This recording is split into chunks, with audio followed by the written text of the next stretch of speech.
Hey guys, it's Pure in our ice cream bar. So you'll notice I'm not in my usual spot. They're replacing the carpeting outside of my apartment, and it's very loud, so hopefully this is much quieter. Anyway, today I wanted to talk to you about Casper, but specifically about Stefan and Casper, and specifically about the idea that I wrote a story with romantic intrigue, which really doesn't even have that, but still. When I've said a million trillion times that I don't really like romance, writing, reading, whatever. So why did I do it?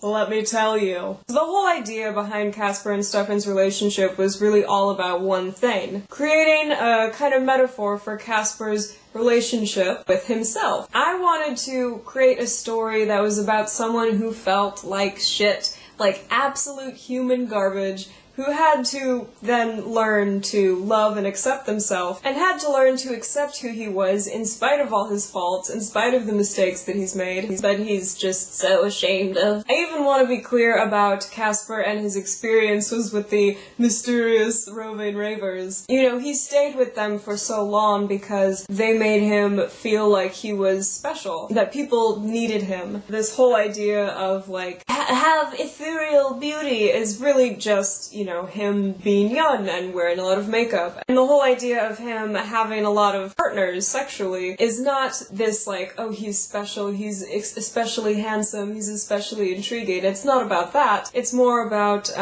he's in an environment where people are getting different levels of intoxicated off of different types of substances, and when you're walking around in an environment like that, hoping to get someone to sleep with you, it's not that hard. So it's not that he was especially beautiful, just that he especially was open to a lot of anything. It wasn't like a fun, sexy, getting all the boys kind of way. It was like a sad, please, I need someone to need me, I need to be desired, I need to be important to somebody. And of course, random interactions with the strangers doesn't really fulfill that inner need. But that whole situation, it feeds into the idea that Casper's relationship with Stefan is kind of a metaphor for his relationship with himself. Stefan, if you watched the last Casper character video, was created with amazing supernatural prowess by a spooky, maybe witch thing that lived in the woods. And he was created to have all of the qualities that Casper lacked, the four main ones being honesty, loyalty, empathy, and ambition. If he finds these qualities in himself, however, then Stefan will disappear. I structured it like this because I wanted Casper's story to kind of mimic the inpatient program that he ran away from at the beginning of his story. Of course, this is kind of a path that he chose as opposed to his parents, and that's important. He chose to create Stefan, someone described as faithful and loyal and stable, over his nomadic party lifestyle. It wasn't love for Stefan that made him change his life. It was his own desire for stability that made him change his life. And Stefan, when he comes into the scene, he's almost kind of like Casper's sponsor. It's as if Casper's addicted to making bad decisions for himself, like the worst possible decisions he can possibly make at any given time. And Stefan is there to support him. Not to love him into being better or something like that, but to take a supporting role in Casper's journey to mental health. And Stefan does love him, and those feelings are eventually returned, but that isn't the cause of Casper's healing. It's more like a side effect. And remember that one of Stefan's qualities is unconditional love forever. So if Casper wanted to continue being a nomadic party kid and having these horrible life choices and being uncomfortable forever, he could do that, and Stefan would still love him, so it has to be him who makes the decisions. You don't want to treat it like Stefan is nothing, because he does help. He's someone Casper can talk to, he's a comfort, sometimes he's a distraction from self-destructive behavior, but Stefan doesn't complete Casper. The whole point is Casper is going through this journey to become a whole person on his own, not a whole person because he met somebody. Because as RuPaul would say, if you can't love yourself, how in the hell are you gonna love somebody else? So it is a love story, but it's a self-love story. That sounds naughty. It's about Casper learning to love himself. But that's kind of a complicated thing to write about. When I was working on this story, I was a teenager and I was writing it with the idea that it would be kind of for other teenager-y aged people. So to talk about it in an easier way and to make it more accessible and easily digestible, I used his relationship with Stefan to give that story a more external voice. Finally, I just want to explain why I gave Stefan the quality of having to disappear at the end. That was to mimic the idea of leaving treatment, right? Because the whole point of treatment is that at the end, you don't need the treatment anymore, even if it's something that you are comfortable with, that you've grown accustomed to, that you even kind of rely on in some respect. I wanted to have that, again, that kind of rehab sort of quality to the story. So again, the relationship becomes this metaphor for finding self-acceptance and becoming a whole person without feeling the need of constant outside sources